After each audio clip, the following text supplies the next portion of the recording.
seem like the type to love 'em, leave 'em, and disappear right after the song. So give me the night to show you and hold you. Don't leave me out here dancing alone.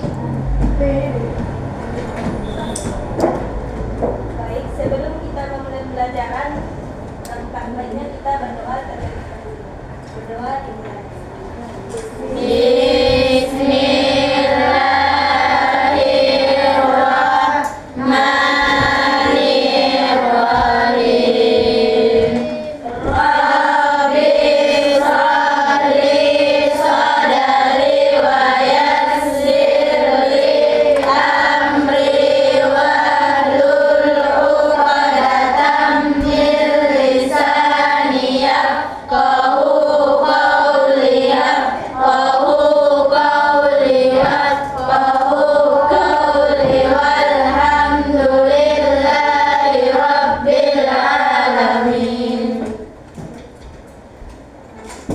Baik, sebelum kita mulai pelajaran, kita perkenalan terlebih dahulu ya. Iya, Kak. Perkenalkan, nama kakak Fitri Arbah, alamat Pakantan. Ada yang tahu Pakantan? Tahu, Kak. Pakantan dia, Kak. Pakantan Darmoko. Oh. Alumni di sekolah aja, Kak. Alumni Sutisara. Masuk, Kak, masuk. Kalian mau perkenalan satu-satu atau absen aja nanti? Absen. Absen aja. Mana absennya?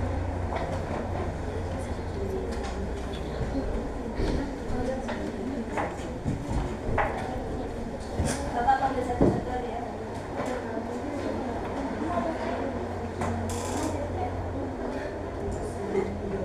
Ada yang tidak hadir?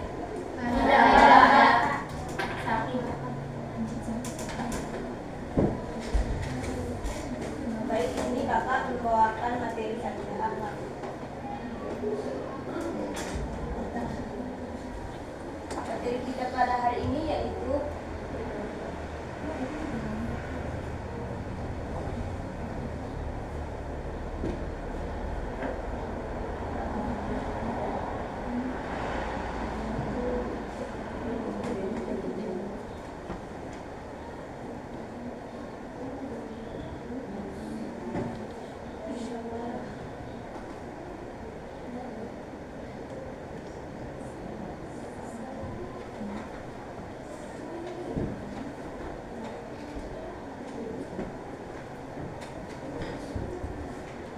menuntut ilmu. Seseorang yang menuntut ilmu yaitu wajib mempelajari adab dan akhlak menuntut ilmu. Ananda semua kan ilmu itu ialah ibadah. Supaya ilmu kita berkah dan mudah dipahami, kita harus mengerti apa itu adab-adab dan etika ketika menuntut ilmu. Adab yang pertama yaitu ketika menuntut ilmu berwudu. Kenapa harus berwudu? Karena ilmu itu suci. Ilmu itu berasal dari Allah Subhanahu wa taala yang Maha Suci, maka kita menerimanya juga harus dengan dalam keadaan suci.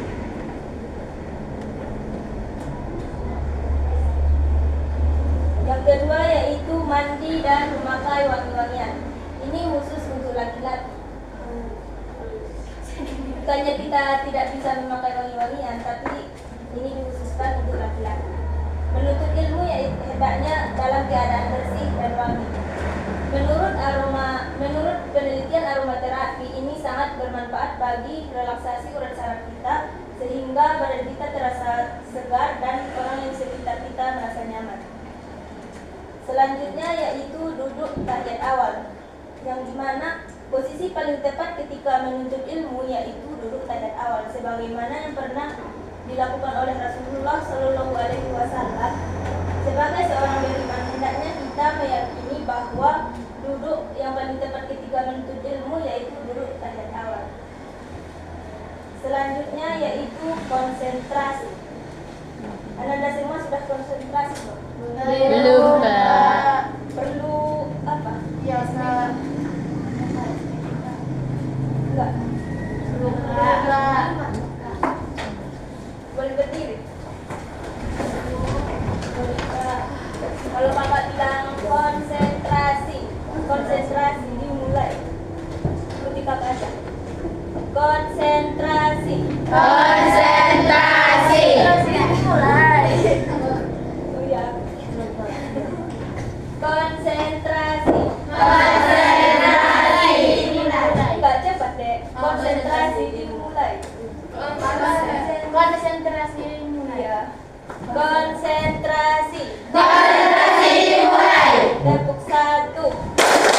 Berarti nggak konsen. Tepuk 1, tepuk 2, tepuk 3, tepuk 4, tepuk 5. Begitu deh.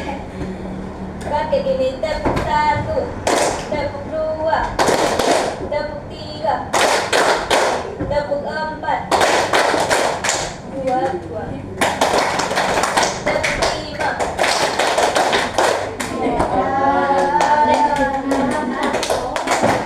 Konsentrasi. Tepuk 1, tepuk 2, tepuk 3, tepuk 4, tepuk 5. 5 kali tepuk 5.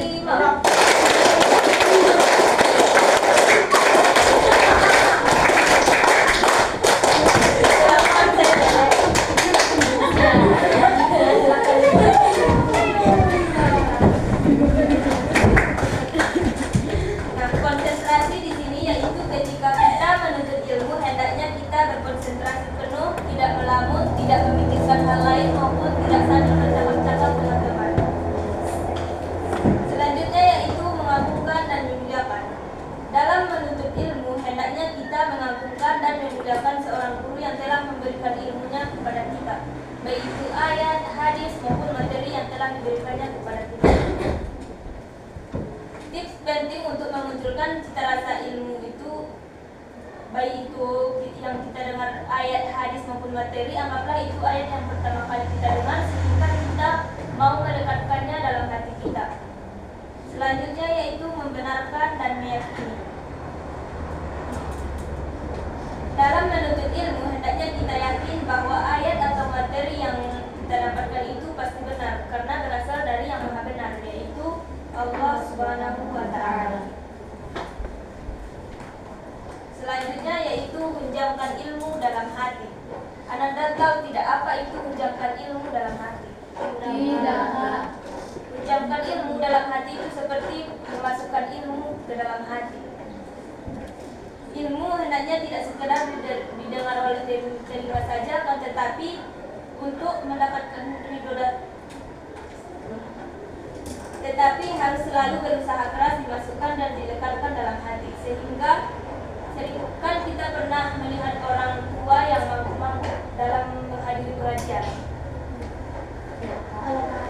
Selanjutnya yaitu berniat mengamalkan dan menyampaikan.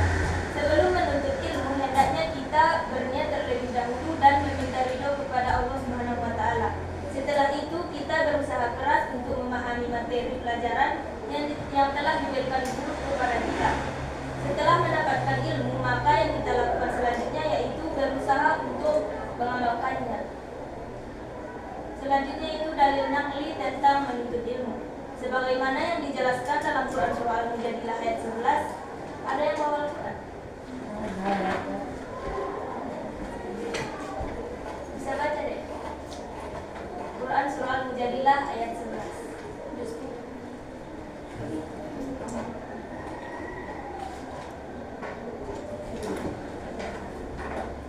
Ada yang baca ayatnya, ada yang baca artinya.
تفسحوا في المجالس فافسحوا يفسح الله لكم وإذا قيل انشزوا فانشزوا يرفع الله الذين آمنوا منكم والذين أوتوا العلم درجات والله بما تعملون خبير. Yang artinya, hai orang-orang yang beriman, apabila dikatakan kepadamu, berlapang-lapanglah dalam majelis, maka lapangkanlah, niscaya Allah akan memberi kelapangan untukmu. Dan apabila dikatakan berdirilah kamu, maka berdirilah, niscaya Allah akan meninggikan orang-orang yang beriman di antara kamu dan orang-orang yang diberi ilmu pengetahuan beberapa derajat, dan Allah Maha mengetahui apa yang kamu kerjakan. Nah, ayat ini berbicara tentang adab etika dalam bermasyarakat, khususnya dalam majelis atau pertemuan. Nah, selanjutnya itu cara mendapatkan ilmu. Imam Syafi'i pernah ditanya oleh muridnya bagaimana cara mendapatkan ilmu. Kemudian Imam Syafi'i menjawab, wahai saudaraku, engkau tidak akan mendapatkan ilmu kecuali dengan 6 perkara, yaitu kecerdasan, ketamakan, kesungguhan, keuangan, waktu yang lama maupun hormat kepada guru. Selanjutnya musyawarah. Setiap manusia itu pasti pernah menghadapi suatu permasalahan, baik itu di dalam keluarga maupun dalam masyarakat. Terkadang manusia itu tidak dapat menyelesaikan masalahnya sendiri sehingga membutuhkan bantuan orang lain. Musyawarah adalah suatu perbuatan seseorang untuk berkumpul, berpikir, dan memecahkan masalah. Coba Anda ulangi apa pengertian musyawarah?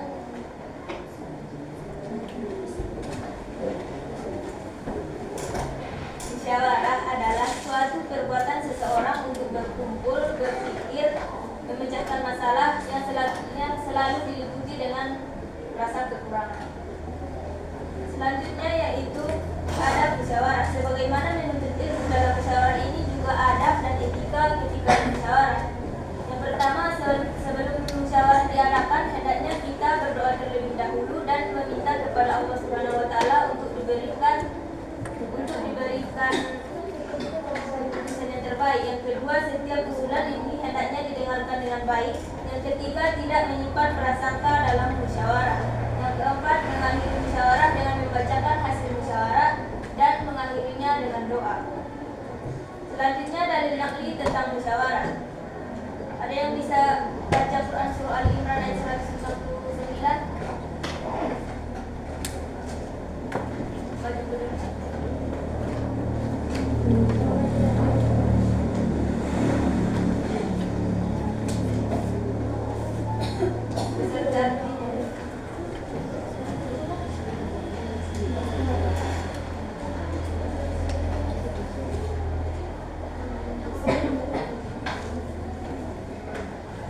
Bagian Al-Quran.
menyebabkan rahmat dari Allah kamu berlaku lemah lembut terhadap mereka. Sekiranya kamu bersikap keras lagi berhati kasar, tentulah mereka menjauhkan diri dari sekelilingmu.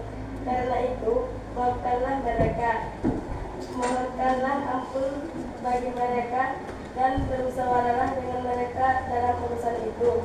Kemudian apabila kamu telah membulatkan tekad, maka bertakwalah kepada Allah. Sesungguhnya Allah menyukai orang-orang bertawakal kepadanya.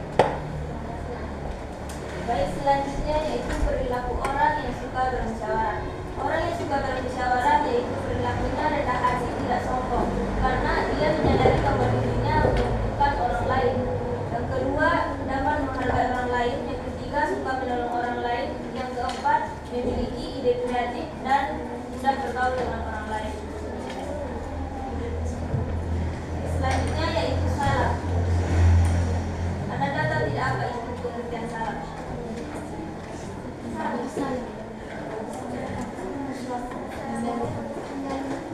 Yang lain?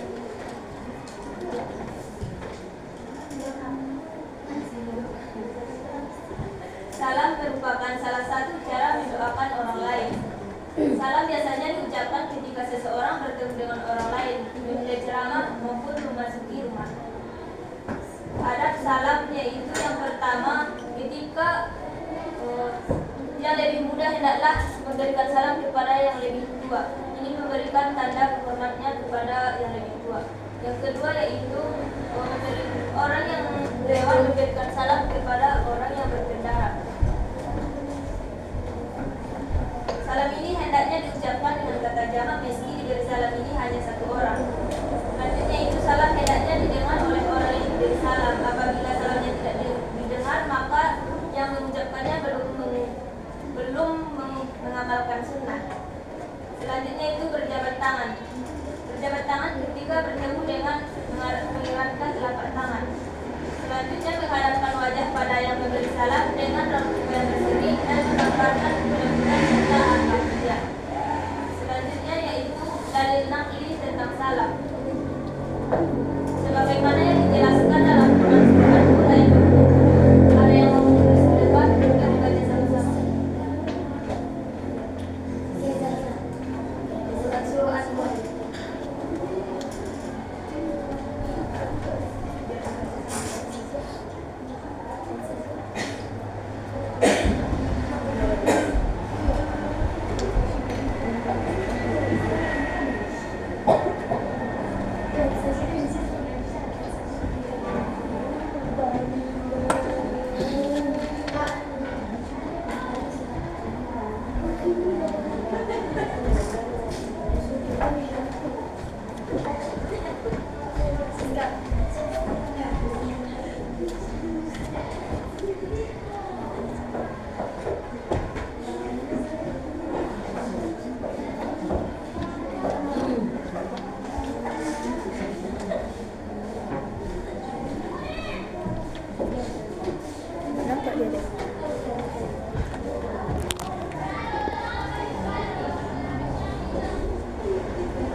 Selanjutnya di sebelah kiri kakak membacakan ayatnya dan di sebelah kanan membacakan artinya.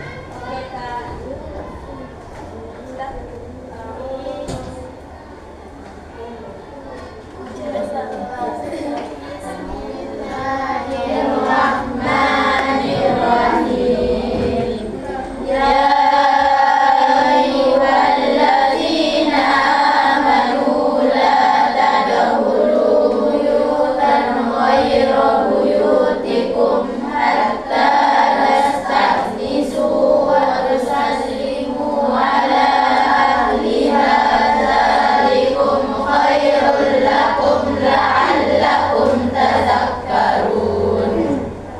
Artinya, wahai orang-orang yang beriman, janganlah kamu memasuki rumah yang bukan rumahmu sebelum meminta izin dan memberikan kepada penghuninya. Yang demikian itu lebih baik bagimu agar kamu selalu ingat. Quran Surah An-Nur. Ayat ini memerintahkan kepada orang yang beriman untuk memperhatikan hal ketika memasuki rumah orang lain, yaitu yang pertama meminta izin dan yang kedua yaitu mengucapkan salam. Selanjutnya yaitu perilaku orang yang suka mengucapkan salam. Perilaku orang yang suka mengucapkan salam yaitu suka mendoakan orang lain, suka menolong orang lain, rendah hati dan tidak sombong, mudah bergaul dengan orang lain dan ramah dan murah hati. Nah, kesimpulan materi kita pada hari ini yaitu dalam menuntut ilmu kita harus memperhatikan adab-adab yang baik seperti berwudu, mandi, memakai wangi-wangian, wudu dengan posisi yang tepat, konsentrasi dan melakukan serta mengerjakan guru.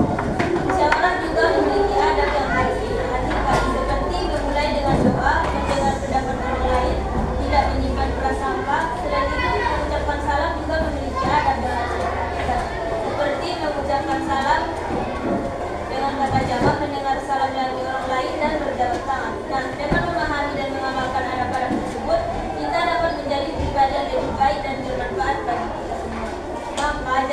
belajar yang giat dan tekun dalam menuntut ilmu serta selalu berusaha untuk mengamalkan dan menyampaikan ilmu kepada orang lain agar kita dapat menjadi pribadi yang lebih baik dan bermanfaat bagi masyarakat. Di sini kakak akan membuatkan tugas dan dikumpul di depan.